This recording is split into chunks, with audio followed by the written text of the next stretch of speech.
The man who wrote almost half of the New Testament spent his early career hunting down Christians to have them arrested and killed, not persuading them, not debating them, hunting them, going house to house, dragging men and women out to face prison or worse. And the church he later built his entire life around had every reason never to trust a word he wrote. That's not a footnote buried in a commentary. That's the starting point for understanding why his letters carry the weight they do. If you've read Romans or Ephesians in a Sunday service and moved on, you've heard Paul's words without ever sitting with who was actually holding the pen. This isn't a nice collection of encouraging quotes for a devotional calendar. These are letters written by a man with a documented history of violence against the very people he ended up dying for, sent from places most preachers gloss over in one sentence: prison cells, house arrest, cities where he'd already been beaten or run out of town once before. You didn't miss this because you weren't paying attention. Nobody hands you the full picture because the full picture is uncomfortable. Today, we're going through what's actually sitting underneath these letters. 13 books, one author, and a story most sermons flatten into Paul was a great missionary instead of what it actually was, which was far messier and far more dangerous than that. This isn't a Bible study with a nice bow on it. This is the record of a man whose authority to write any of this was contested from day one, whose letters were composed in chains more often than in freedom, and who told you, in his own final words, exactly how it was going to end, years before it did. And that ending changes how you should be reading everything he wrote before it. Start with the credibility problem, because it's the one nobody addresses head on. Paul, then called Saul, wasn't a bystander to the persecution of the early church. He approved of executions. He dragged believers out of their homes and handed them over.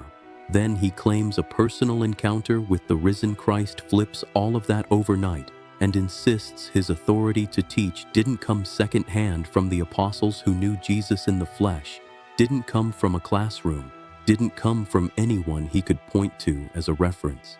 I did not receive it from any man, nor was I taught it. Rather, I received it by revelation from Jesus Christ. Galatians 1:12. Listen, that's not a humble opening line. That's a direct challenge to everyone who might say he's a fraud riding on someone else's movement. He's staking his entire ministry and eventually his life on a claim no one else in the room can verify, with no committee, no vote, no ordination from the men who actually knew Jesus while he was alive. Stay with this, because it only gets more audacious from here. Then there's where he was actually sitting when he wrote half of what you've read. Not a quiet study, not a comfortable office, chains. Now I want you to know, brothers and sisters, that what has happened to me has actually served to advance the gospel. Philippians 1:12. Hear this. He's writing to tell a church not to worry about him from inside a Roman prison, with his own execution a real possibility hanging over every sentence, and he still spends more ink comforting them than describing his own conditions. Every command about joy, contentment, and pressing forward that gets quoted on inspirational graphics was written by a man who had every physical reason to write something bitter instead, chained to a Roman guard around the clock with no guarantee he'd walk out alive. Don't confuse comfort food theology with what this actually is. This is a man refusing to let captivity dictate his tone, and refusing loudly enough that it ended up as scripture. But the credibility fight wasn't only with outsiders. He turned that same confrontation on the inner circle. When Cephas came to Antioch, I opposed him to his face because he stood condemned. Galatians 2:11. Cephas is Peter, the same Peter who walked with Jesus for 3 years, who preached at Pentecost, who by any human measure outranked Paul in seniority and experience. And Paul confronted him publicly, not privately, over hypocrisy he saw compromising the gospel in front of the whole church. That's not arrogance for its own sake.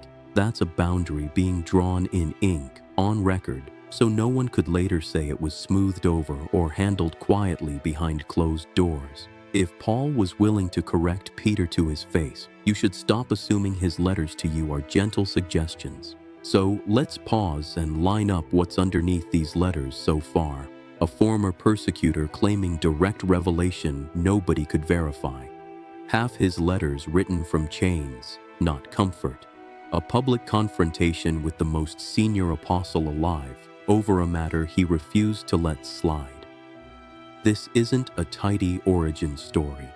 This is a man building an entire body of doctrine while under constant challenge to his own legitimacy, from the people he used to hunt, from the apostles he never trained under, and eventually from Rome itself. And somehow it's this record, not a cleaner one, that the early church chose to preserve and canonize. Now here's where the letters stop being theory and start naming names. Because most of Paul's letters weren't written as abstract theology for a general audience. They were corrective mail, addressed to specific churches with specific problems. Sexual immorality in Corinth serious enough that he wrote, "It is actually reported that there is sexual immorality among you."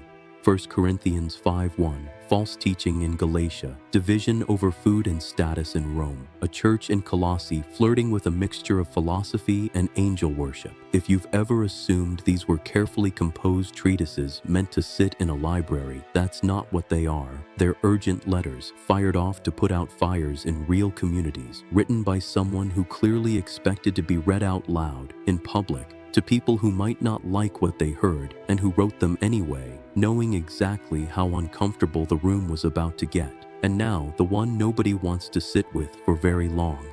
In his last letter, Paul stops writing like a man expecting more time.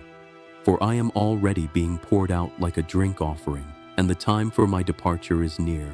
I have fought the good fight. I have finished the race. I have kept the faith." 2 Timothy 4:6-7. This isn't hope for release. This is a man calmly narrating his own execution before it happens. In the same letter where he's still giving instructions, still correcting doctrine, still building for a church he won't live to see grow. No dramatic last stand, no final plea, just a man laying his own death on the table the same way he'd lay out any other piece of instruction. Every other letter in this collection was written by a man who might survive to write another one. This one was written by a man who knew he wouldn't, and he used what was left of his life to keep writing anyway, right up to the edge of it. That's the detail that turns this from a biography into a claim on whoever reads it next. Discernment is love with a spine, and so is a man who kept teaching from a cell he knew he'd die in. Paul didn't finish his letters because he ran out of things to say. He finished them because he ran out of time.